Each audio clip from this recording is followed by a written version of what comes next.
The desert night along Route 66 felt heavier than usual, the kind of quiet that makes even the wind seem cautious. Emily Carter, a 32-year-old single mom finishing her late shift at a diner in Kingman, Arizona, drove her aging Honda toward home. Her son, 8-year-old Noah, would be asleep by now, probably curled up with the stuffed coyote he'd insisted they rescue from a thrift store. Thinking of him always eased her worries, money troubles, long hours, and the weight of raising a child alone. But tonight, fate had other plans. A sudden flash of metal on the road dragged her attention back to reality. At first she thought it was debris, maybe from a truck. But as her headlights swept over it, the truth struck her like a punch. A motorcycle, massive, chrome, and wrecked, lay tipped across the pavement. The front wheels still spun weakly, whining like a lost animal. Emily slammed the brakes. Her heart pounded. Every frightening scenario rushed into her mind. An ambush, a trap, or something worse. Route 66 could be lonely at night, and she knew better than to step into danger. Yet a groan, raw, human, painful, cut through the silence.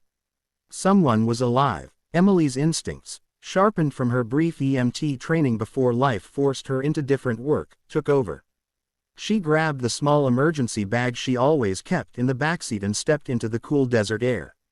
The smell of gasoline stung her nose as she approached the injured rider. He was huge, broad shoulders, muscular arms covered in ink, leather vest torn from the crash. His helmet had rolled several feet away. Blood trickled down the side of his face, pooling into the dust. "Sir, can you hear me?" Emily knelt beside him, her hands trembling but steady enough to check his breathing. His eyes flickered open, gray, intense, and confused. "Where?" His voice was rough, strained. "You've been in an accident. Don't move. I'm going to help you." She cleaned the wound on his forehead, checked his ribs, kept him awake, doing everything she remembered. He watched her with a strange mix of pain and curiosity, as though he wasn't used to strangers risking anything for him. Minutes passed like hours. Then, faint at first, came the roar. Distant engines. Harleys. Many of them. Emily froze. She looked up at the endless stretch of highway, headlights rapidly approaching from the east. Every news story, every rumor about biker gangs raced through her mind. She stood up instinctively, shielding the injured man even though she knew she couldn't protect either of them from whatever was coming. The motorcycles formed a half circle around the scene, engines rumbling like thunder. 10, maybe 12, men stepped off, leather jackets marked with the unmistakable emblem. Hell's Angels Motorcycle Club, Arizona chapter. Emily's breath caught. One of the bikers knelt beside the injured man, eyes widening. Jesus. Cole. The name hit her like an electric shock. She hadn't just saved any rider. She had saved their leader. And every biker there could see it. By the time the ambulance arrived, the desert air hummed with the sound of idling Harleys.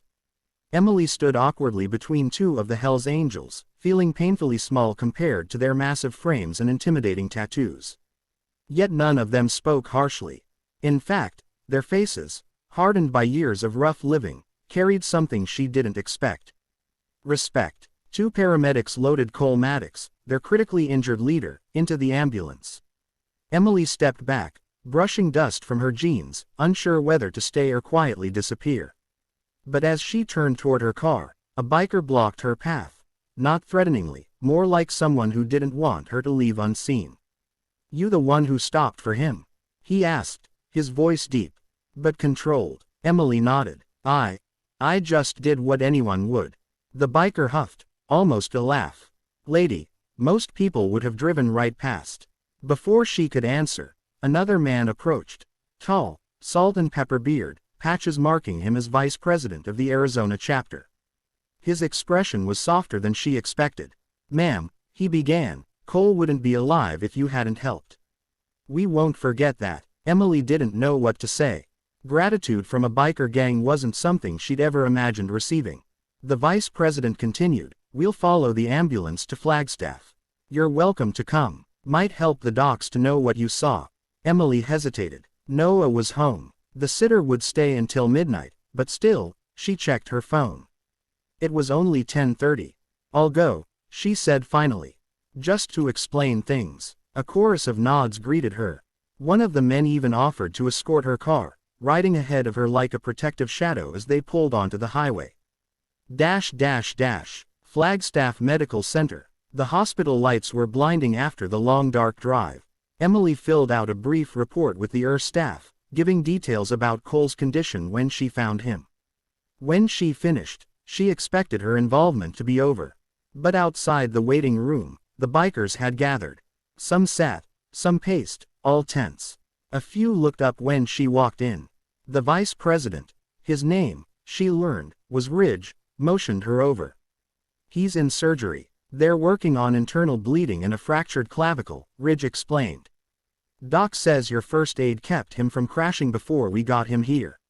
Emily shifted uncomfortably. Compliments always made her uneasy, especially from a dozen intimidating men staring at her like she had performed a miracle. I'm glad he's getting help, she said simply. Hours passed. Coffee cups piled up. Engines outside cooled in the night air. Some bikers stepped out to make calls, some dozed in chairs too small for them. But no one left. Around 3 a.m., a surgeon entered. Family of Cole Maddox. Ridge and 2 others jumped to their feet. Emily found herself rising too, though she had no real connection beyond the roadside. The doctor gave a tired smile. He's stable. Surgery was successful. He'll be moved to recovery soon. He keeps asking for. The surgeon glanced at his clipboard. The woman who helped him.